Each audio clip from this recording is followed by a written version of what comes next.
The Simon and Garfunkel song, The Sound of Silence, includes the line, people hearing without listening, which represents a restatement of the old saying, in one ear and out the other. And the contrast between hearing and listening is something of a cliche, with the term hearing representing a less desirable form of listening, one that might be characterized as poor, weak, half-hearted, inattentive, careless, and the like.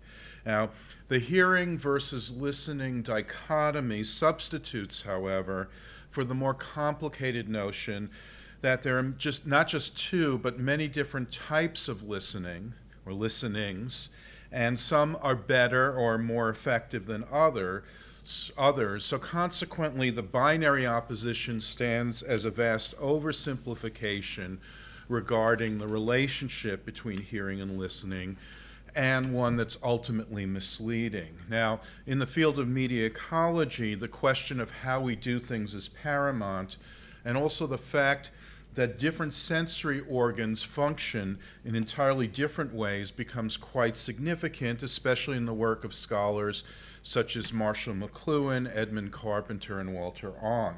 And an emphasis on the significance of sense perception and sensory organs opens up a different way of thinking about the relationship between hearing and listening. Rather than considering hearing to be an inferior kind of listening, we can understand that hearing is the basis and foundation of listening, and that all or most of the key characteristics that we associate with listening are made possible by the sense of hearing. And this extends even when listening is used metaphorically, because it's essential to understand that the basis of that metaphor of listening is the sensory organ of the human ear. As linguistics researchers George Lakoff and Mark Johnson explain, metaphors are rooted in the human body and embodied experience. Now, a well-known example of the metaphor at work can be heard in the famous Shakespeare quote from Julius Caesar, "Friends, Romans, countrymen, lend me your ears," right? The loan requested by Mark Antony is not of the literal sort associated with Vincent van Gogh. Rather, a contemporary expression that could substitute for lend me your ears would be listen up.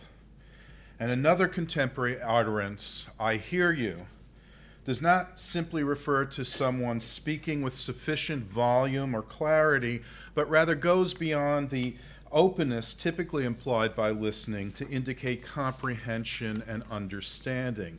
This may well be related to the secondary meaning of hearing, which refers to the ability or opportunity to be heard, to express your opinion, tell your story, state your case, as in receiving a fair hearing. In this instance, the sense of hearing again serves as a metaphor for listening, a metaphor that's used for the most part unconsciously. The point is that in order to understand listening, we also need to understand hearing as a form of sense perception. And that's long been clear in regard to language, that all languages are oral, fundamentally, that all languages are tongues, existing first and foremost as a form of speech. It follows that hearing, and therefore listening, are intimately connected to our capacity for linguistic communication, which is also the basis of our ability to engage in time binding. And the process of language acquisition begins in infancy. Vocalization begins right after birth, with the first breath taken, and that when the newborn begins to cry.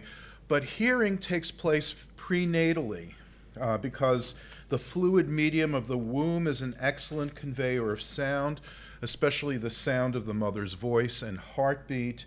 Hearing comes before speaking, and hearing also comes before seeing, because the womb is an environment without light. The contrast between the eye and the ear has been of particular interest to media ecology scholars, and consider the differences in the structure of the sensory organs. One obvious distinction is that we can close our eyes but not our ears. Our sense of hearing is always on, a constant monitoring of our environment. Seeing is also directional, as we must choose where to look, where to direct our field of vision, and it's always a subset of what we can potentially shift our gaze towards. The choice of what to look at is also a choice of what not to look at, as we can avert our eyes. And it's true, we can cover our ears, but that typically does not completely block out sound. And more importantly, hearing is omnidirectional. No decision is required. Our ears pick up sounds from all directions, and this actually helps to explain the evolutionary advantage of speech and why no human society ever encountered has used sign language instead of speech. A hand signal requires visual contact, while a warning cry can be heard from any position in any direction. What this means is that hearing is more of a holistic operation, while seeing is atomistic, elementalistic. Put another way, sight is favorable to an analytic frame of mind, while sound is more conducive to synthesis. Or, as Ong put it, sight isolates, sound incorporates. Edward T. Hall established that there are different senses of space generated by different sensory organs. And McLuhan, Carpenter, and others have noted the difference between acoustic and visual space. Acoustic space is the experience of space generated by hearing, and because hearing is omnidirectional, acoustic space is all around us, surrounding us, and all sound is surround sound. This sense of space is one that is curved rather than straight, Einsteinian rather than Euclidean. It's circular, oval, spiral, spherical, dome-like, just as sound ripples out in all directions, potentially without end. Our position in acoustic space, then, is at the center of it all, surrounded by what we hear. This centering is not so much egocentric as it is ecological. It places us inside the world, a part of our environment, integrated into our surroundings, requiring us to live in harmony, which is an acoustic metaphor, in harmony with the world. When we're situated at the center of it all, we are in a subjective position, which is also subjectifying, by which I mean that we treat everything around us as subjects, alive and conscious. And that may be denigrated as anthropomorphism, but it's also consistent with an ecological understanding, not to mention the Gaia hypothesis. And to use Martin Buber's terminology, in acoustic space, we enter into I-U relationships with the world.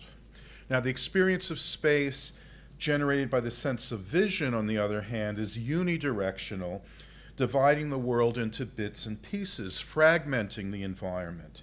Whereas acoustic space has no necessary limits, visual space is intrinsically one of boundaries. Especially it is as when it's intensified by the invention of writing. Visual space favors the linear and the quadrilinear. Denis Schmant-Besserat has shown how the introduction of writing in ancient Mesopotamia and Egypt altered pictorial art and decoration, that images started to be lined up in rows, just following the example of written characters. And a similar change can be seen in architecture.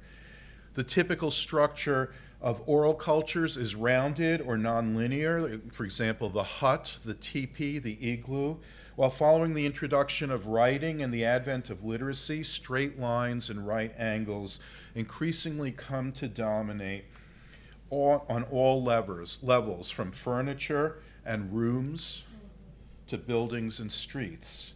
Significantly, in visual space, the portion of the world we're attending to is laid out in front of us, and especially as our gaze employs a fixed point of view, which is based on the habit of reading, we find ourselves distanced and detached from the world, on the outside looking in, alienated from our environment, in the position of being spectators, voyeurs, peeping toms. In this sense, we're outside of the world, not a part of it. This situates us in an objective position, giving us the illusion of being completely separate from our environment, uninvolved, not participants. To be objective is to objectify, to treat the world and all that it contains, to treat everything in our environment as objects, things, in Buber's terms, to enter into an I-it relationship with the world. It follows that the shift from orality to literacy is accompanied by a shift in emphasis from acoustic to visual space, and this results in a changing view of the world. Whereas in oral cultures, people believe themselves to be part of the world, endeavor to live in harmony with it, in literate cultures, people come to see themselves as separate and apart from nature, which they view as an object to try to own, manipulate, dominate, and control.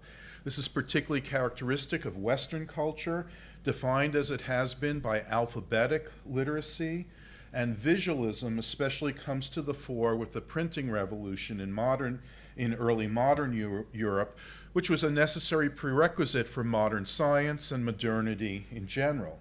Now, in the 20th century, however, according to McLuhan, Carpenter, Ong, and others, the electronic media restore to some extent the experience of acoustic space, which accounts for the rise of ecological consciousness and the environmental movement in the 20th century.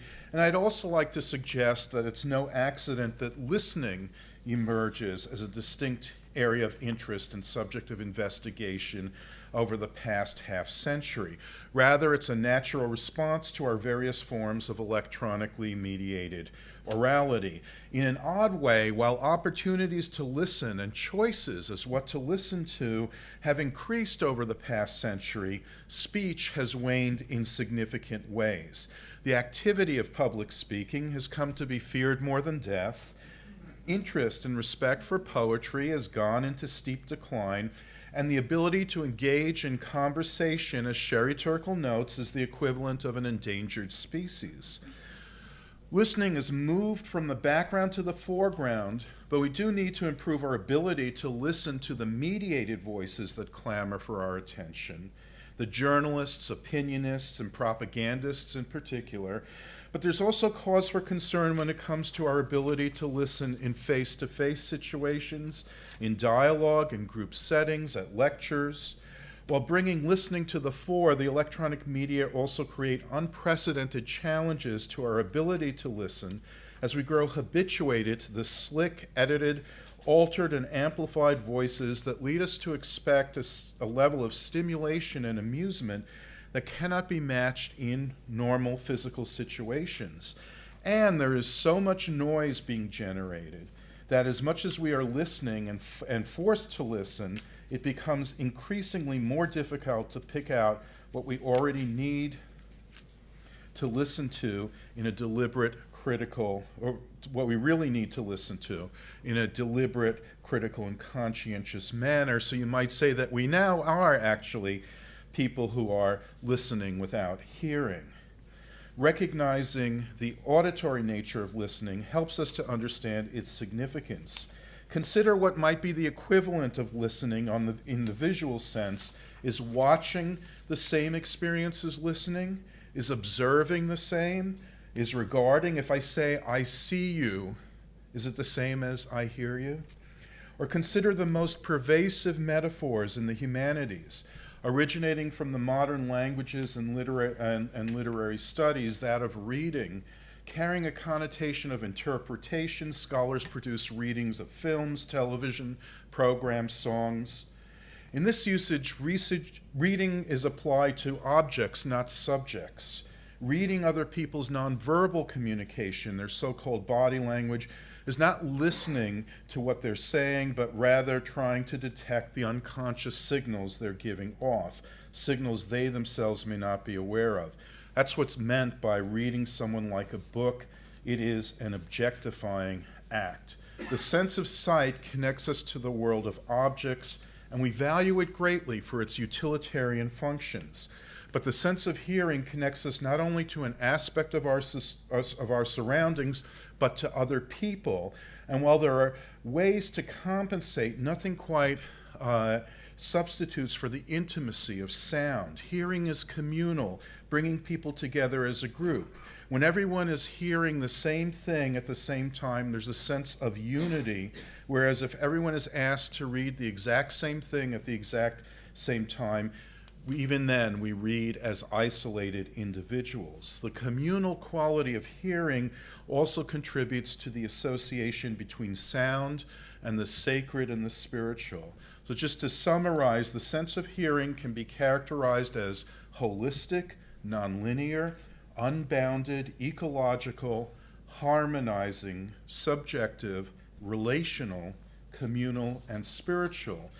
Insofar as hearing constitutes the basis of listening, these characteristics also extend to listening and help to clarify the significance of listening as a practice and as an area of study. Thanks.